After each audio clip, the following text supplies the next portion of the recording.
my video on how I remake this iconic dresser, the Henry Link Faux Bamboo 9-drawer dresser. I'm going to show you how I remake all the components of this dresser and use modern technology and modern features to make this dresser more usable for you today.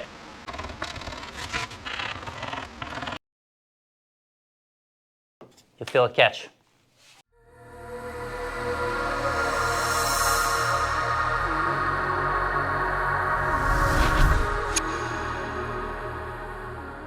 All right, so the first component we have our end panel. Okay, our end panel basically is going to take all of our framing panels that separate our drawers. That's where the support's going to be in this dado right here, okay? We also have a reveal strip here so that we have something that our drawer boxes can close up again. We also have a tongue on the back side, which is where our leg is going to go, our back leg will go. Now the back leg is going to look something like so, right? It's going to have dados and rabbits in it, okay? This is where the back panel will go. This is where the tongue from our end panel will slide into here, right? Then we have a generic back leg. This is going to be a leg that will be towards the back, but also in the center of the cabinet, right? Same deal. We have a dado here for our mid panel, which will slide in here. This will help support the structure much better than a traditionally built dresser. Traditional dressers tend to sag over time. I know this because here at the Resplendent Crow, we've literally gone through thousands of pieces of furniture, and it's actually fairly common to see that thing sag over the years. Then we have our hard maple front leg. Now this is obviously what faux bamboo furniture is known for, the detailed faux bamboo look. Obviously the leg is not made of bamboo. Nothing is made of bamboo. The style is simply called faux bamboo because of its unique style, right? It's not actually made of bamboo, which some people don't know. Then you can see we have a wedge cut out of the center of our leg so that this can rest on the end panel. We'll also glue and screw this leg on. This happens to be the mid panel, okay? This is the center panel where your framing panels are going to butt into. You'll have your end panel over here, your mid panel here, a second mid panel, and then your last end panel.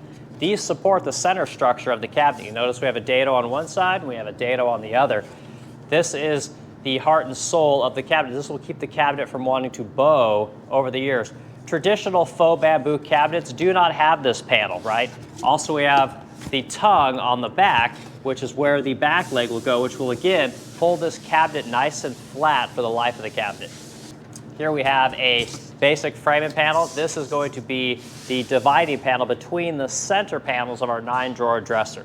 Okay? It is much larger than the outside framing panels, which I'll show you next.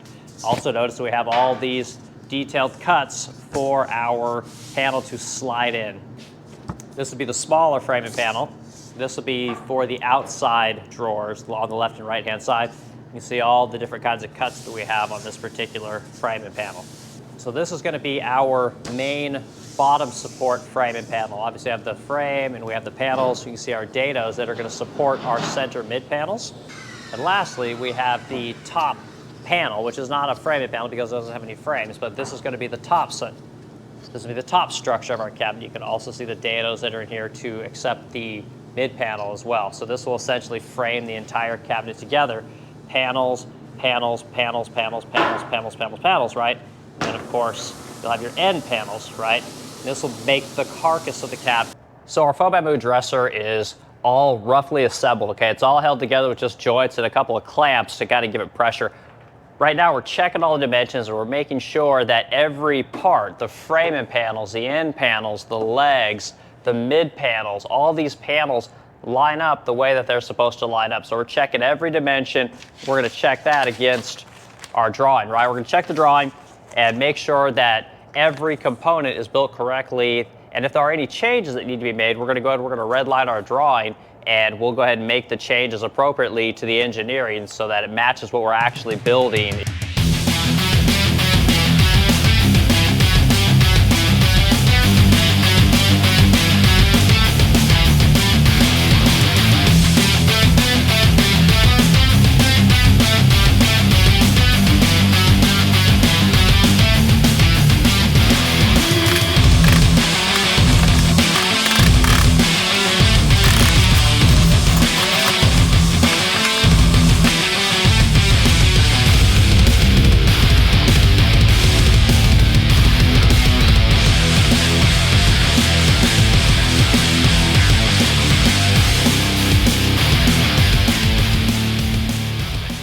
Okay, so we're on to putting in all of our drawer slides. I'm using these Bloom Undermount 15-inch slides. These things work amazing. One of the things about the faux bamboo furniture is all this furniture was made back in the 70s and the 80s, and it has wood-on-wood slides, which if you know anything about wood-on-wood slides, they don't operate that well. You know, they last a long time for sure, but good luck getting those things to operate over the years. They fall apart. The wood tends to wear out from time to time, and then it becomes difficult to operate. There's things about modern slides that just seem to work better. The thing about modern undermount slides, especially these blue ones, is they are heavy as shit. They are so heavy. So basically a wood-on-wood slide might weigh, I don't know, 1/8 of a pound, right? Each one of these Bloom Undermount slides weighs a good 2 pounds, right? So you take a pair of those, you're up to 4 pounds, times that by 9 drawers, you're at 36 pounds just in slides. Whereas your wood-on-wood slides might have weighed, you know, maybe a pound, you know? So the weight factor is substantial when you are talking about modern undermount slides. Side-mounted slides weigh about half of what an undermount slide weighs, so you do save some weight there, but they're a little bit unsightly, right? You're gonna see them on the side, and affluent and high-end customers don't necessarily like to see those side undermount slides. They like to see that nice drawer box, and modern undermount slides really are fantastic. All right, so what we gotta do now is we gotta take one of these spacer blocks. We're gonna put that spacer block in here, and this is gonna allow that slide to set out flush with our reveal strip here. So that's why we're doing that. So we're going to put those in a little wood glue, a little bit of brad nail, and that's basically it. Easy peasy. And you only have to do this for the outside drawer boxes on the end panels, that's it. But just a little bit of glue, tack that thing in there, call it good. Use just 3/4 inch brad nails. We can go ahead and set our slide back here about 7/8 of an inch and go ahead and run our screws in there. We'll do that for the entire cabinet, and then we'll be ready to start making all of our drawer boxes. So this is all of our drawer boxes. We're using 3/8 cherry wood. I make all my drawer boxes of 3/8 cherry wood. And we're going to add a miter lock joint to every side of our 4 sides of our drawer box. And that's going to make up the joint of the Resplendent Crow drawer box. So the short side of the box is going to give the female joint running this way. And then the long side of the box is going to get the male side of the miter lock joint here.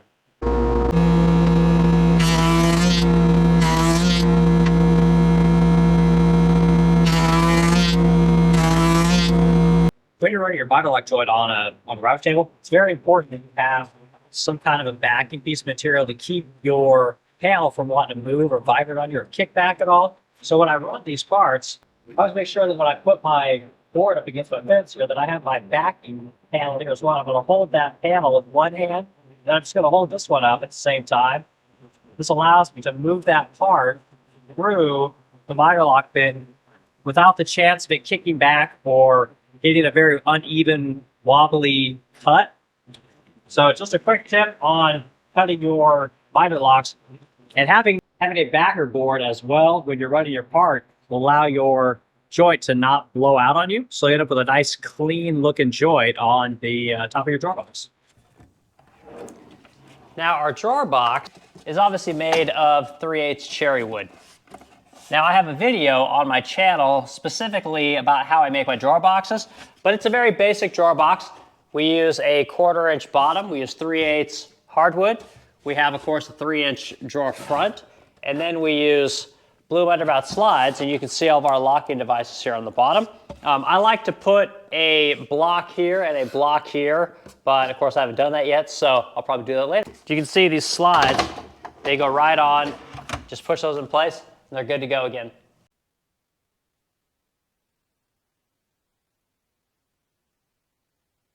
So now we've got to make our top, okay? The top on faux bamboo furniture has a specific shape to it, it has a profile. That routed cove profile has to be routed into the top, and you're gonna need some hardwood along your top in order to do that. So we use a plywood material for our top, and then we're going to wrap it with hardwood. That way we can then come back and we can use our jig, and we can route or along our jig to create the specific shape that we need. So I'm gonna go ahead and cut some 45s on these joints here. I'm gonna go ahead and glue this with my top using all my bar clamps. Let this thing dry overnight, and I'll come back in the morning, put my jig on top of this thing, and round out that profile.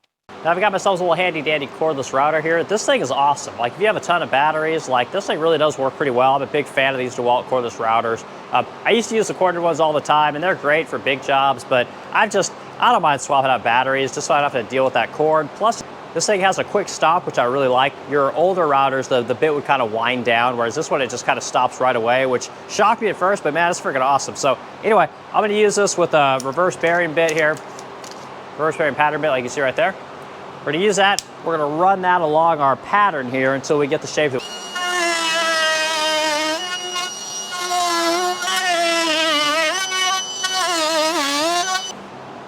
All right, so I'm rounded down about 3/8 of an inch. So I'll go ahead and I'm gonna do the other side of my panel, and then I can take this jig off, and then I'll do my final passes with my bit, and this thing will be done.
Henry Link Faux Bamboo furniture. So nice, this will paint up beautifully. So at this point, we've started to put our drawer boxes in, or getting all our fronts put on. One thing we need to do is we need to put our little divider blocks in all of the areas on the front of our cabinet where our faux bamboo trim is going to butt up to. So we're going to put those 1, 2, 3, 4 here, and then we'll put another 1, 2, 3, 4 down on the back side of the cabinet here as well. And then we'll fit all of our pieces of faux bamboo along here to give us that nice faux bamboo pattern along the front of our dresser that everyone knows and loves. Drop of glue on here. I've got a 23 gauge pin nail with some 1-inch pins.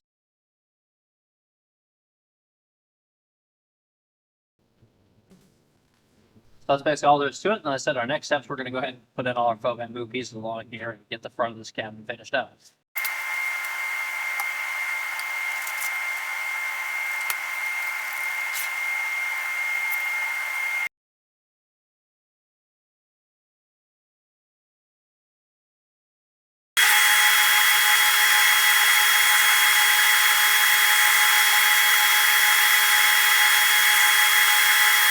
Now, when installing all of these faux bamboo trims, what I like to do is I like to take a little bit of CA glue, and I'm always using Starbond. Starbond's a great brand. I'm not sponsored by them or anything, but it's always been really good. I use this medium thickness because this will actually get into the pores of the wood really well, and it basically bonds to the composite of our faux bamboo trim.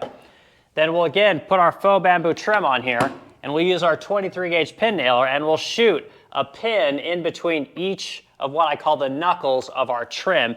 Then we'll go ahead, we'll take our CA activator, and we'll go ahead and activate along here to make sure that that bamboo stays in there forever. All right, so to install our trims on our drawer fronts here, I'll put a little wood glue on the back side of my trims here, and then I'll go ahead and use my pin nailer to pin nailer all of these trims in place. Then we'll of course edge band the front itself. Then it's installed and good to go, and that's how we do it. So we have our 9-drawer faux bamboo dresser in its completed state, right? Now we need to get ready to sand it, we need to get ready to prime it, sand it again, and then paint it. We'll get this thing looking super glossy and super beautiful. Now all of our drawers are on soft close undermount slides. They close smoothly and they close correctly to the touch. All of our drawer boxes are made out of 3/8 cherry wood. Go ahead and take a quick look at our drawer box here. These come out nice and easily. There are nice locking devices underneath on these particular drawer boxes. So this, as you can see, is our solid cherry drawer box. It's beautiful. It has nice miter lock joints on the sides. You can see the joint on the top. Lasts a very long time. It's a wonderful joint. And again, we will clear coat these drawer boxes and they will just shine and glisten beautifully. Installation is very simple. Just lay it back on the tracks. You can actually just press it in.